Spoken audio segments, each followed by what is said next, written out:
It's a Tuesday night. You look up, the moon is there, big and bright, just like it has been for 4.5 billion years. That silvery orb has been a constant companion to Earth, shaping our world in ways most of us never even consider. It's influenced art, literature, science, and even our daily rhythms. But on this ordinary evening, everything changes. And then, it isn't.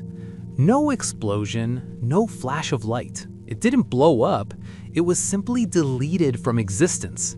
The gravitational anchor of our planet, gone in an instant. Imagine the sheer impossibility of it.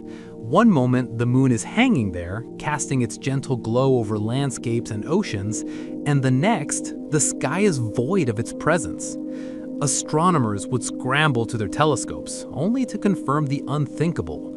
The moon, our only natural satellite, has vanished without a trace. At first, it's just confusion. The internet breaks with conspiracy theories. Social media explodes with posts, people sharing blurry photos of the empty sky, hashtags like #MoonGone trending worldwide. Governments issue statements urging calm, but panic begins to simmer. News channels loop footage of stargazers in disbelief, interviewing experts who stammer through explanations they don't fully understand. But while we are looking up, wondering where our nightlight went, the real disaster is already starting beneath our feet. Because the moon wasn't just pretty, it was holding our oceans back. Its gravitational pull has been the silent conductor of Earth's watery symphony for eons, and without it, the performance turns chaotic. We all know the moon controls the tides, pulling the ocean into a bulge toward it. This is due to gravity's uneven pull, stronger on the side facing the moon, weaker on the opposite side, creating two bulges that move around the planet as it rotates. But when that gravity instantly vanishes, that massive bulge of water doesn't just sit there. It's like releasing a stretched rubber band. The energy has to go somewhere. It crashes back down. Depending on where the moon was when it vanished, its position in the sky relative to different parts of Earth, half the world suddenly experiences an ultra-low tide. Harbors empty out in minutes, revealing muddy seabeds that haven't seen air in centuries. Ships are grounded, listing awkwardly on exposed reefs and sandbars.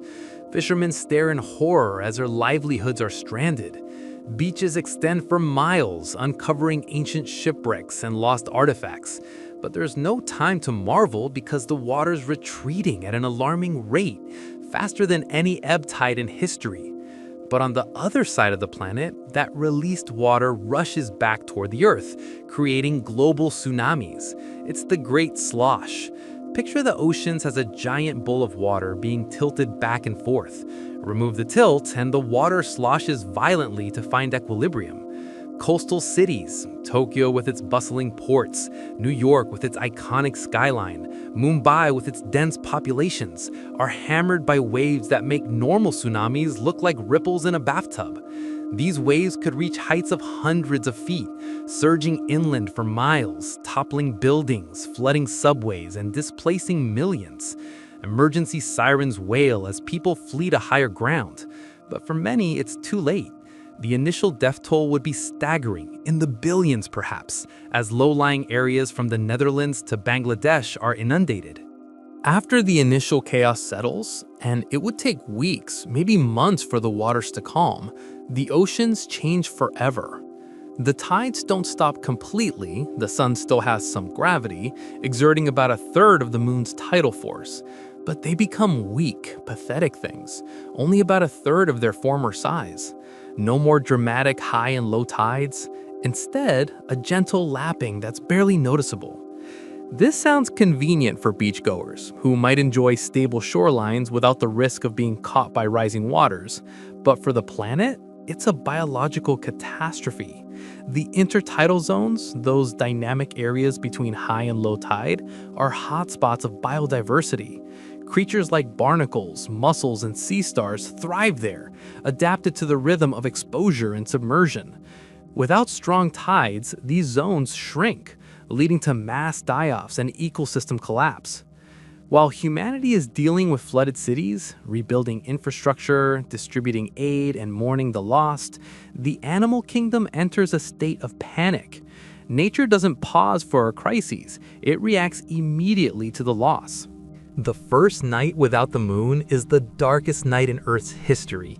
Without its reflected light, which can be up to 100,000 times brighter than starlight alone, the nocturnal world plunges into profound blackness. Nocturnal predators that rely on moonlight to hunt, lions stalking prey on the African savanna, owls gliding silently through forests, wolves howling under what used to be a luminous sky, are suddenly blind. Their eyes, evolved for low-light conditions amplified by the moon, now strain against the void. Hunts fail, leading to starvation. Prey animals, usually vigilant under moonlight, might initially feel safer, but the imbalance ripples through the food chain. Herbivores overgraze without predation pressure, leading to vegetation depletion, which in turn affects soil stability and carbon cycles.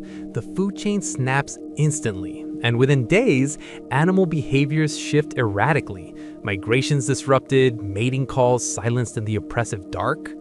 It gets worse underwater. Trillions of sea creatures, from tiny plankton to massive coral reefs, synchronize their reproduction cycles to the lunar phases. The full moon triggers spawning events where corals release eggs and sperm in synchronized clouds, ensuring genetic diversity. Crabs and turtles time their beach journeys to lunar cues, horseshoe crabs laying eggs under the moon's watchful eye. Without the moon's signal, they don't know when to spawn. Confusion reigns in the depths. Missed reproductive windows mean fewer offspring, population crashes.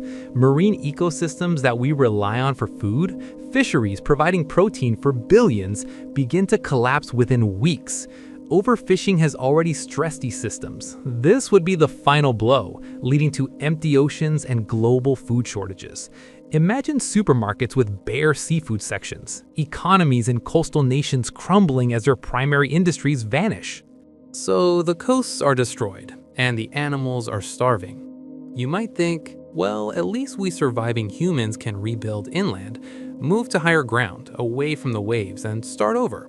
But that's a naive hope, ignoring the interconnectedness of Earth's systems. Wrong, because you haven't noticed the wind yet. The subtle changes in the atmosphere that start almost immediately. The Earth spins incredibly fast, about 1,000 miles an hour at the equator, fast enough to fling you into space if not for gravity holding you down. The moon's gravity acts as a brake, slightly slowing our spin down over billions of years through tidal friction. This interaction transfers angular momentum from Earth to the moon, causing the moon to slowly drift away while Earth's rotation decelerates. Without that brake, the atmosphere begins to slip. The air, no longer dragged as effectively by the tidal bulges, starts to lag or race ahead in unpredictable ways. We'd see immediate chaotic shifts in the jet stream, the high-altitude winds that steer weather patterns. These streams would wobble, intensify, or weaken without warning. Weather prediction becomes impossible. Meteorologists throw up their hands as models fail.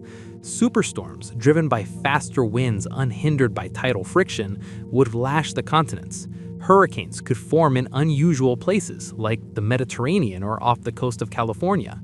Droughts and floods alternate with brutal frequency, turning fertile lands into wastelands.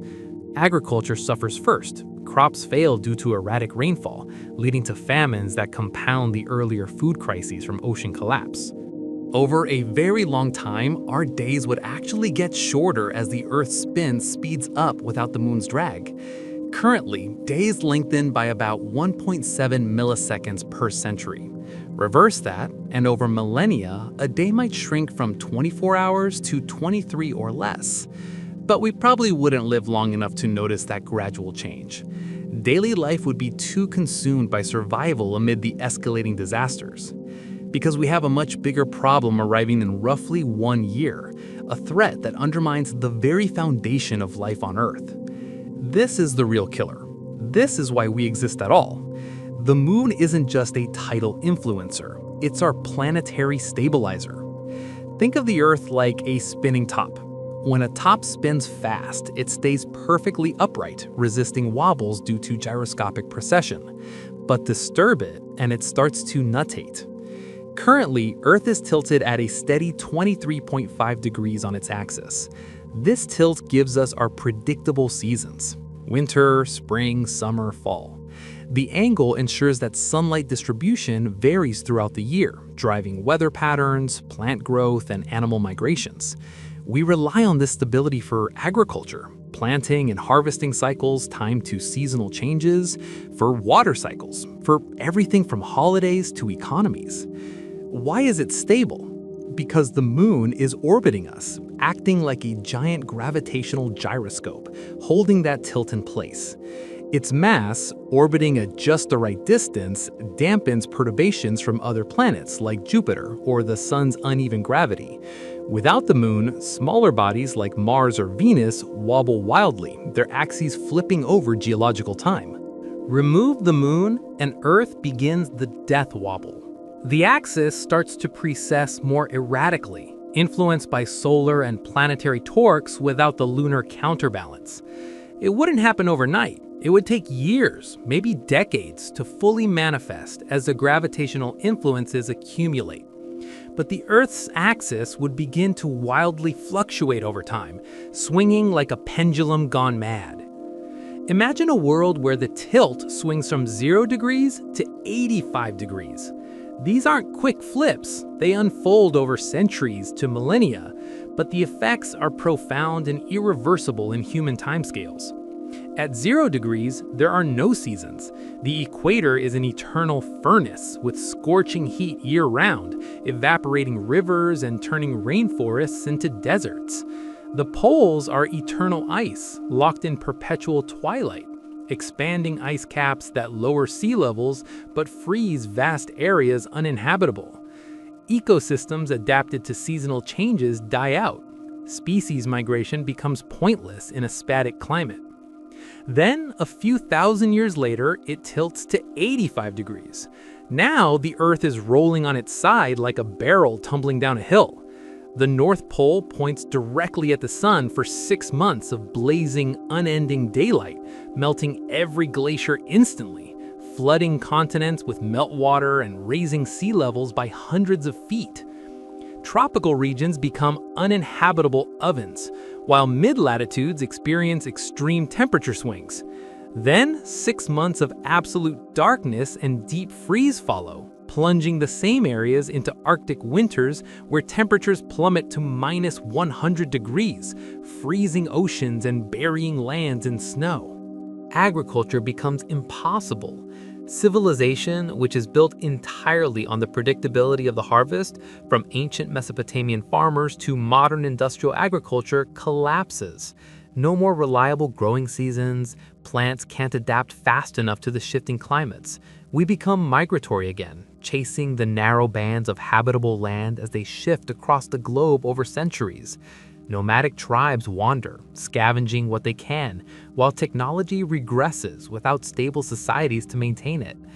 Earth starts to look a lot less like home and a lot more like Mars, barren, hostile, with thin atmospheres whipped by unrelenting winds. Though ours would remain thicker, the surface would be equally unforgiving. The physical destruction would be absolute. Billions perish in the initial waves and storms, more in the famines and freezes.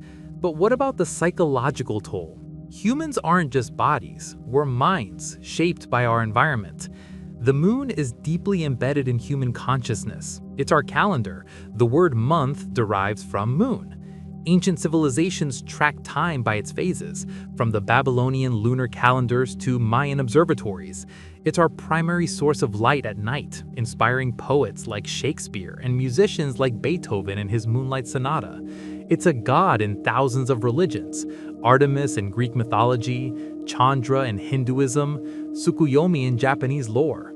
Its disappearance would shatter cultural foundations, leading to religious upheavals, perhaps new cults worshiping the void or blaming divine wrath. Think about this. If the moon disappeared in 1960, the space race never happens. The Cold War rivalry between the US and USSR was fueled by the goal of landing on the moon. Without it, there's no Apollo program, no Neil Armstrong's one small step. The greatest technological leap in human history, the drive to reach another celestial body, vanishes. Innovations like microchips, satellite tech, and even Tang might never emerge. We stay stuck on Earth, perhaps forever, our exploratory spirit dimmed by the empty sky. Without the moon, the night sky looks emptier, more hostile. Stars shine brighter without competition, but the absence creates a profound loneliness. We would feel truly alone in the universe, a speck on a wobbling rock hurtling through space. The phrase, "I love you to the moon and back," becomes a relic of a forgotten time, a poignant reminder of what was lost, whispered in stories to children who never knew its glow. So, is it an immediate extinction event? The vanishing itself doesn't wipe us out in a day, but the cascading effects might. Probably not for everyone. Humans are like cockroaches. We are incredibly adaptable, surviving ice ages, plagues, and wars through ingenuity. In this scenario, we'd innovate desperately. Small pockets of humanity would likely survive in fortified, climate-controlled bunkers, perhaps underground cities in stable geological areas like the Rockies or the Alps. Surviving on synthetic food grown in hydroponic farms under artificial lights, recycling air and water with advanced tech. Societies might form in geothermal hotspots like Iceland, harnessing Earth's internal heat for energy. We'd wait out weather cycles that last for millennia, emerging occasionally to scavenge or explore the changed surface. Genetic engineering could help us adapt to low light or extreme conditions. We would survive, but we wouldn't be living the lives we live today. No more open skies, casual stargazing, or beach vacations. It would be a grim, enclosed existence, a shadow of our current vibrancy. We often take the moon for granted. It's just a rock in the sky, right? A dusty, cratered sphere that we visited once and then largely ignored. Wrong. It's our shield, deflecting asteroids with its gravity well. It's our metronome, keeping time for biological and geological processes. It's the stabilizer that allowed complex life to evolve on this planet in the first place. Scientists believe the moon formed from a massive collision that tilted Earth just right, enabling the stable conditions for life to flourish, from single cells to civilizations. We are only here because it is there, a cosmic accident that gifted us stability in an otherwise chaotic solar system. So tonight, when you see the moon, give it a little nod of thanks, because if it decides to ghost us, the party down here is definitely over. The world as we know it unravels thread by thread, until only echoes remain. What scenario should we break down next? Let us know in the comments below, and subscribe for more alternate realities. Your suggestions fuel our explorations into the what-ifs of the universe.